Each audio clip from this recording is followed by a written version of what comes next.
Folks, today's video is going to be a little bit different. Why? Because these are your stories I'm reacting to in real time. That's right. I took to Instagram at Daniel Thrasher and I asked you, what's some drama? What's some tea going on in your life? Huh? And I'm going to read them out here on my phone outside. And we're gonna try to avoid disturbing the very many children that are around in this very public park. So, you wish me luck. Also, side note, I was in the hospital a couple of days ago, and this was all inspired by, dude, there was a guy sitting next to me, like a couple of rooms away or whatever, and he was like rebelliously pissing on the bed when his nurse was like, "Can you stop peeing on the bed?" He's like, "No." And she's like, "Let me help you." And then he said, "No." And then they got restraints. I'm fine though. The ER is a fun place to be. Highly recommend checking that out. Let's get into the stories though. I went on a Tinder date, first date, last month. It was horrible. We met up after work to play pickleball, so we were both wearing business casual and had Blundstones on. I don't know what that is, but here's what they are.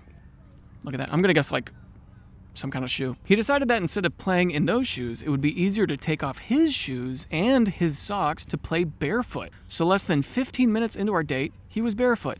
Okay, so far, that's not a big deal, right? Barefoot is like, some people aren't into that, some people hate it. I don't see the giant deal about being barefoot. After pickleball, we walked around to locate bathrooms and eventually settled on porta potties. Before going in, I commented on how they smelled surprisingly clean and lemony, and he agreed. I thought that would be the end of our conversation while we did our business, but he kept talking. So he was talking while we were actively peeing, and I was in the second porta potty questioning life. Okay, wait, so you were in two porta potties just like chatting with each other? That's nuts. That's fun. That's a cute way to bond, right? Cute little way to bond. You're just talking while you're pottying. Man, that's not bad. Oh, my ride's here. Okay. After that, we kept walking and found a nice spot to sit down and yap and learn more about each other. Now, this was nice and all, but there was one critical error. This guy could not stop farting. The first time he did it, he stopped talking, giggled, and commented, "Oh, sorry, it might stink. They've been smelling worse recently." Mind you, I was right next to him and awkwardly scooted away. Now, I recognize that farting is a natural bodily function. However, on a first date, I would expect a more embarrassed reaction from someone farting. After this, he kept talking and would randomly fart while talking. He did not continue to acknowledge his farts. He did not say "excuse me" once. Safe to say, I have since deleted Tinder and will be rethinking the dating scene for now. Yo, got an unapologetic farter on her hands on a first date. I think that's sweet. You know, I think that's endearing. A guy's so comfy, he's just tooting along. Just tooting it up. Huh? That's not bad, hey? Yeah, that's great. That's actually insane. This is the kind of story I would see on Reddit. This is nuts, dude. You went on a first date with a guy, he took off his shoes. First of all, taking off your shoes, going barefoot is like, yeah, whatever. But while you're playing pickleball, and then he just keeps farting around you. He must have liked you a lot. So anyway, some people can't control that, you know? It's me, I am people. By the way, there are like hundreds of these stories because I blasted this on my Instagram. If you don't follow me there yet, do it. It's at Daniel Thrasher. One time when I was in third grade, some kids told me that I wouldn't pee my pants, so I did, right in front of them. And then they told the teacher, and my mom had to come to school to bring me a change of clothes. Dude, the stuff you did in third grade, man. One time when I was a kid, I was like really young. I was probably, I don't know, first grade or something. And I was hanging out with kids that were maybe a couple years older than me, and they were like, "Yeah, Daniel, you're probably a virgin, right?" And me not knowing what that was, is like, "No, I'm not." I had no idea what that meant. Again, I'm being very quiet right now because I'm trying to be respectful of literally a family having a wonderful day at the park. I'm gonna read this out loud. I don't even know what I'm seeing here. I might have to reply to this person for continuity, but my bandmate is sleeping with both our manager, who was 52 years old and married, as well as the same manager's son, who is 17 and had his first kiss and lost his virginity to a girl who is sleeping with her father at the same time, and often in the same day. I'm gonna reply, "Wait, do you mean incest?" And then the same person said, "Also, in my last 3 bands, I have slept with the guitarist." So we just got a big ol' nasty going on. Just a lot of nasty. We'll see if they reply to my question, but good God. Hi, future me chiming in. We have an update on that, just for clarity's sake. Girl bandmate is sleeping with father, manager, during the day, and the manager's son at night. So the father and son are not sleeping together just with the same person. Yeah, I left that band. It's from like 2 years ago, honestly, but it's mad tea and it's true. And then the wife found out that her husband was sleeping with the girl. So at a family dinner, she showed a nude of my bandmate that she found on her husband's phone to the whole family. And then the son found out and it was effed up. Great, now you know, and it's doesn't make it better, but now we know more clearly. Back to the park. In 6th grade, a kid punched me in class in the stomach and I farted. I'm 38, and anytime I go back to my hometown, someone I see from my class brings it up to this day and says, remember when you farted in 6th grade? And we all laughed. You know, that reminds me of a story of when I was in math class. I was in the back of Mr. Hunt's math class, and I was next to my friend. His name is Spencer, and he ripped a toot that was very loud, and it was dead quiet in that room. There's probably 30 of us at least. And he blamed me immediately. He was like, Daniel, he just immediately blamed me for it. I will never forget that. And I thought it was so funny that he immediately blamed me, that I laughed so hard that it really looked like I was the one who crapped my pants in the back of the math class. I think this person is telling me a lie, but we're gonna read it anyway, okay? It says, in Africa, you can actually ride a lion. We just tell foreigners we don't because it's funny. There's a tribe in Lower Zambezi called the Nyovu that ride or used to ride them as recently as the 60s, I believe. Actually, fun fact, I live in Zambia, and we got our independence in 1964. The tale of our freedom, I don't know what that says, the tale of our freedom has a sentence that goes like, he roared like a lion demanding our freedom or something like that. You people think, oh, metaphor. Nah, mate, actual lion. Okay, so I was just told by somebody in Zambia that people used to ride lions out there, allegedly. Maybe it's like a urban legend, but this guy is saying, we used to do it, man. That's something I never would have learned if I didn't ask you directly to tell me these things. I'm so excited. This person here says, I cut my finger on a French fry once. I could see that. I could see it. You get a French fry a little bit too crispy. Maybe it's hot and oily, that weakens your skin barrier. Something like that, you know? Waiting for this truck behind me.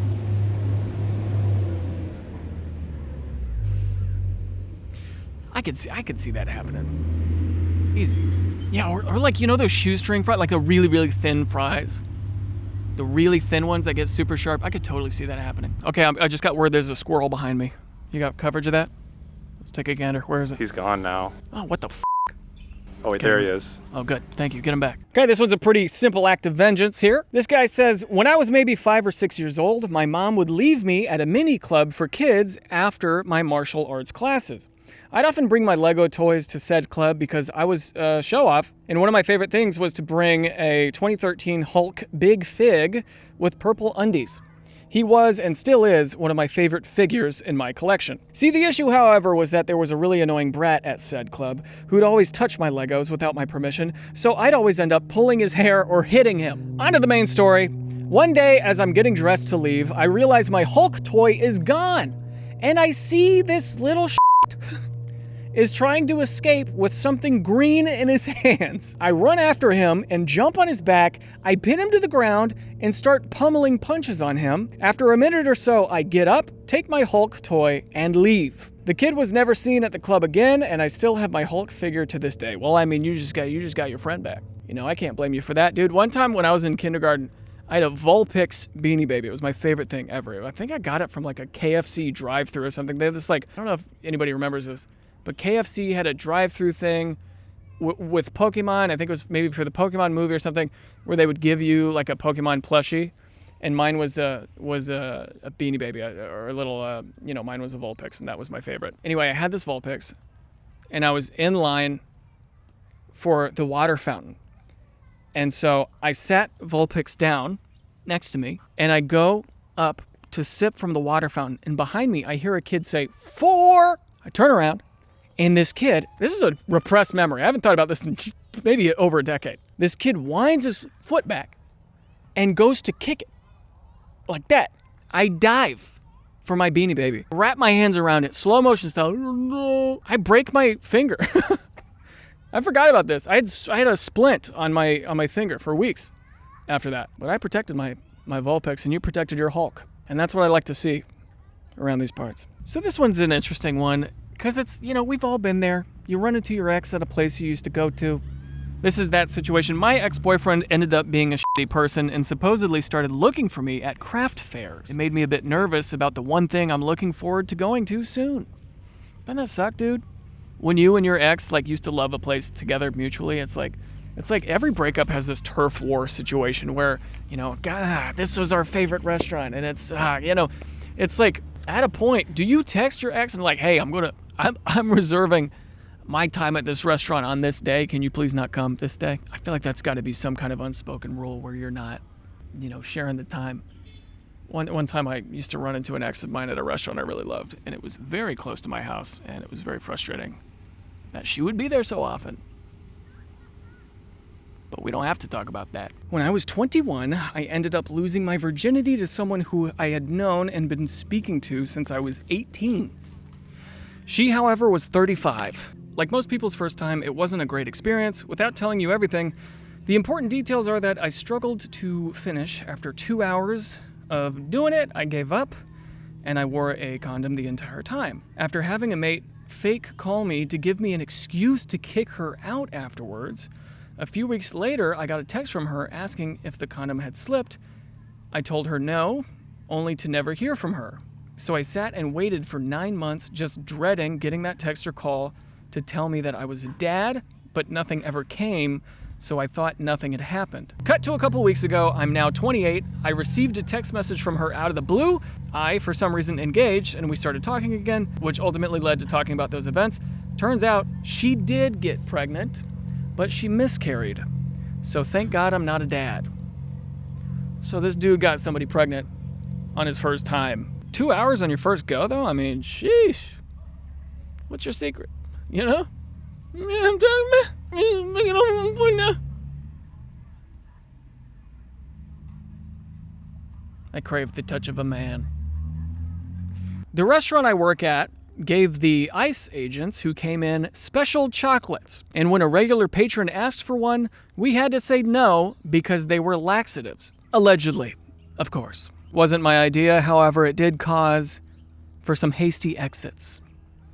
More like ex-shits, am I right? I am having phone sex and a deep emotional connection with my mentor/leader at the job I started less than 6 months ago. I mean, we literally work remote and we FaceTime during work, and then we talk on the phone at night, all night, like falling asleep, and we wake up together. He's only 2 hours away, and we are constantly on the phone. I mean, that's just kind of like the early stages of a relationship, right?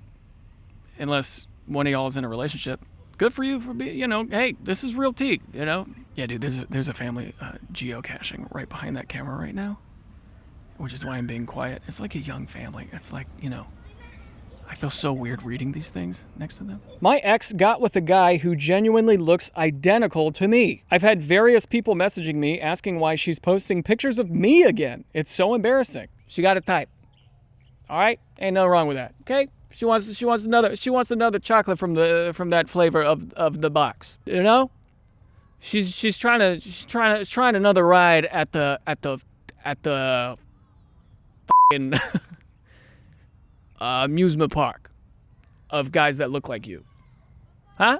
Here's my story, buckle in because it's a little crazy. Back in February, I became friends with a dude in my English class. Let's call him Steve. We are both older teenagers, seniors in high school, and not adults, so you can take that into account because a lot of this involves him being wildly immature.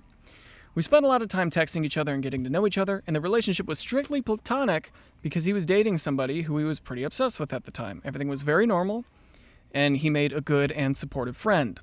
Flash forward to May. Him and his girlfriend were, quote-unquote, on a break. Anybody ever seen Friends?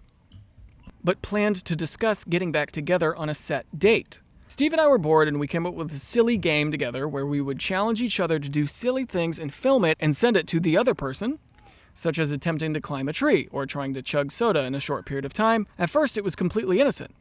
Then summer came, him and his girlfriend had broken up, and the requests he made began to turn in a very odd direction. Steve first asked me to film myself barking like a dog, which was a little weird, but he promised me he would do the same thing and it would just be a crazy game, and so I did. It was funny at first. Keyword, at first. He then requested me to do more dog-like things, to which I refused because the requests were really, really very weird.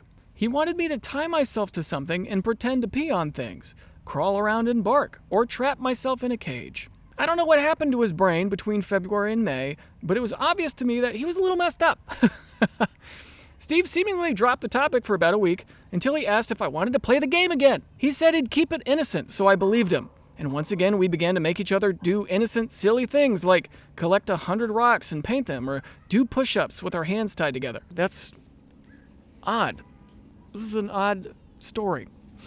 God, I hope you're real and not AI. Then one day, out of the blue, he asked me to put on a swimsuit for a challenge. I thought maybe he'd make me jump in a lake or something, as it was summer and I live near a lake. We got on FaceTime per his request, and he then asked me to chain myself to something and wag my butt like a dog. I hung up and told him that I was not doing that no matter what, and that he was being weird.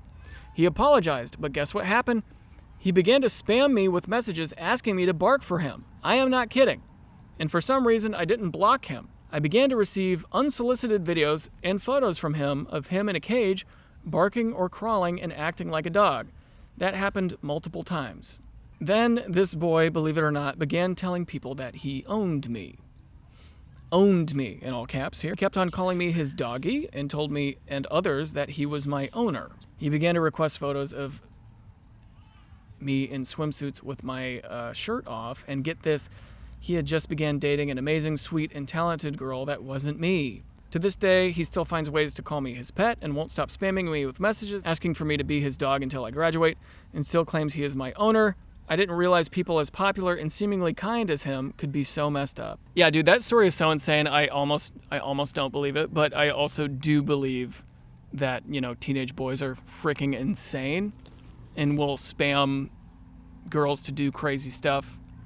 So, if true, insane, and I'm sorry. Yeah, wow. That guy just something switched in his head and he just turned full-on freak mode, huh? That's not what furries do, is it? They don't... No, that's like puppy play, right? Isn't that what that's called? Richard, you would know. Richard? I wouldn't. Can we take a look? Does he look like he would know? Yeah, also, I mean, look, if you're a girl and you're in high school and you think you're playing a sweet, innocent game with another boy, and if he's, attracted to girls, if he's attracted to women, it's going to be a bad time if your game is daring each other to do stuff on video for each other. That's not going to end up fun for one of you, okay? It's just not. That's my prediction, but what do I know? Okay, so here we go. We got some real drama going on right here. I am a pilot, and I go to a flight school where the CEO has taken teenage girls on dates. They are not doing proper inspections, claim they're going bankrupt, and owe $500,000 to a college. On top of this, the same CEO, who looks a lot like which I think we'll have to blur out, started a branch in a neighboring town without telling the owners/investors. He spent thousands, and the owners found out through advertisements. I think we just, we could probably focus on the first part where he's taking teenage girls on dates. Hey, if you're watching this video, just, report that guy. We don't need to talk about why that's bad. My brother is getting married next year, and almost no one likes his fiancée. And we all think if they never had a kid, they wouldn't be together. But at the end of the day, we love them and support them. Parentheses, mostly. That was pretty good. I've never had that problem. My stepsisters, my half-sister, I like who everybody's married to.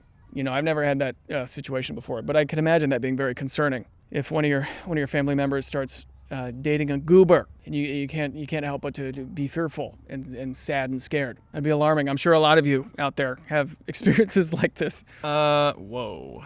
Oh God, this is a lot. Should we move? Yeah, sure. All right. I like this hill. Yeah, let's check this out. Let's do it. I need to go outside more. Dude, this park is beautiful, man. I need to go outside more, I swear.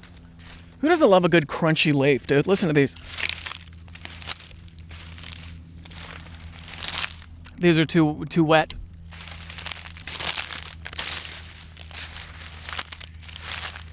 Jeremy! Here, what, you want to say something? Hi. Let me read you one story. Yeah, read me a story.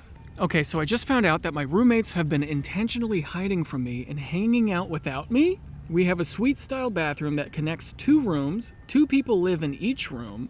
And the other day I was using the bathroom as one does, and I heard all 3 of them having fun and laughing and watching a show in there, and I thought, oh, I've got nothing else going on right now, I'll join them. So I go to open the door and it's locked, so I knock and one of them comes to open the door, and by the time the door is open and I'm let in, the show is paused and it looks like there's only one person in the room, the one who let me in, and the other 2 girls are nowhere to be seen. So wait, so did they do like just a lap? Did they go out the window or something? How did this happen? That's so cartoony. Also, why is the bathroom the place to That is so watch a cartoonish. show? They were in the bathroom, and then it was somebody on the other side. Oh, I see. I was using the bathroom. Okay, I was reading this. Yeah. I was reading this as they were all in the bathroom watching a show. Hilarious. All right, okay, cool. Yeah, just laughing and having a good time as people do. Got it. The one who let me in goes like, oh, hey, we were just about to go to bed. So I leave and I feel really weird. So I stand in the bathroom for a minute. And as soon as the door closes behind me, I hear everyone's voices start talking again. And the show comes back on and they're all laughing together again. Oh, that sucks. Holy crap. That's just like that's elaborate avoidance. Like this is like middle school stuff, I feel like. This is like something middle school kids would do. I'm just shocked by the amount of effort it takes to coordinate Dude, avoiding this one person. Mean kids have no filter at all. It's like a completely different level. God, it's gorgeous outside. It's like golden hour. It's nice. Yeah. Playing when the Saints go marching in and an ice cream truck in the background, dude. What a day, huh? What a day in the park. And then I found out that they've been scheming up a plot to get me to move out of the room for months already because I scream in my sleep. Okay. All right. Because I scream in my sleep, but that's an unrelated issue. Is it an unrelated issue, though? Like, that sounds pretty related. I mean... What do you scream in your sleep? Yeah, like... What kind of do you say things that are bad? Yeah, like, I mean, at some point, it's not your fault. Yeah. But yeah. I think that would wear down on my psyche if you were my roommate, too. So yeah. I could kind of see why that drift is happening, unfortunately. Yeah. I am moving out because it's not a good environment to be in, obviously, Yeah. but it kind of sucks because it feels like they've won. Yeah, they Okay. did. They did win. They did win, and I'm sorry. Okay, I'm Yeah. gonna stop recording on the screen here, but yeah, no, I think it's good for you to get out of there, and also like you don't want to be around people who don't want to be around you. You know what I mean? Yeah. If I were the OP, I would probably just have some Z-Quil on me at any given time. Anytime I wanted to piss them off, I would just put myself to sleep. Just start screaming. Scream. It's like, hey, you guys want to go to an amusement park? Or you could fake it. Or you could just be like, anyway, guys, like they leave you out of something. Just be like, well, I'm gonna go to bed, guys, and then just help me. like one of your friends has a first date and they bring a boy over, and you're like, hey, I'm gonna take a nap. Just ruin everything. Just it's one of your birthdays. You're moving out anyway. You might as well just go out with a bang, with a scream. Yeah, they're about to blow out the candles on a birthday, and it's like, ah! That's great. And not to make light of night terrors, but I like hope it's not like horrible. yeah, hopefully we're not being too insensitive here, but you could weaponize this. You could. You can certainly weaponize this. Anyway, there is a literal giant wave of children running towards us right now, so we gotta go. Dude, there are so many stories. I thank you for contributing to these stories because there's literally so many. I can't read them all in this one video. I might do a part 2 on this. This is really good. This one here just says, my ex cheated on me with his sister. You know, you're very brave, all of you, for sending me these stories. And I thank you for your candor. Some of these, I feel like I need to go home and wash my eyes out, maybe take a bath, pet my cats, and sip on some water-diluted Gatorade. Okay? Because your boy's recovering from a gallbladder thing. But thanks for spending time with me today, folks. Hopefully this venture to the park was healing for you as much as it is for me. And I would touch grass as a gesture of goodwill. This is the closest I can do because I am, in fact, allergic to grass. happy Thanksgiving or whatever. Have a good week. I'll be back with the Reddit stories and maybe more like this if you liked it. Let me know. You know, you can hear children playing in the background, but I promise I'm at least 70 yards away from them. Court mandated, you know? Outro. Ice cream! Didn't that happen in a video once? Where an ice cream truck came and you did that exact reaction? Just ran. so. Probably, yeah.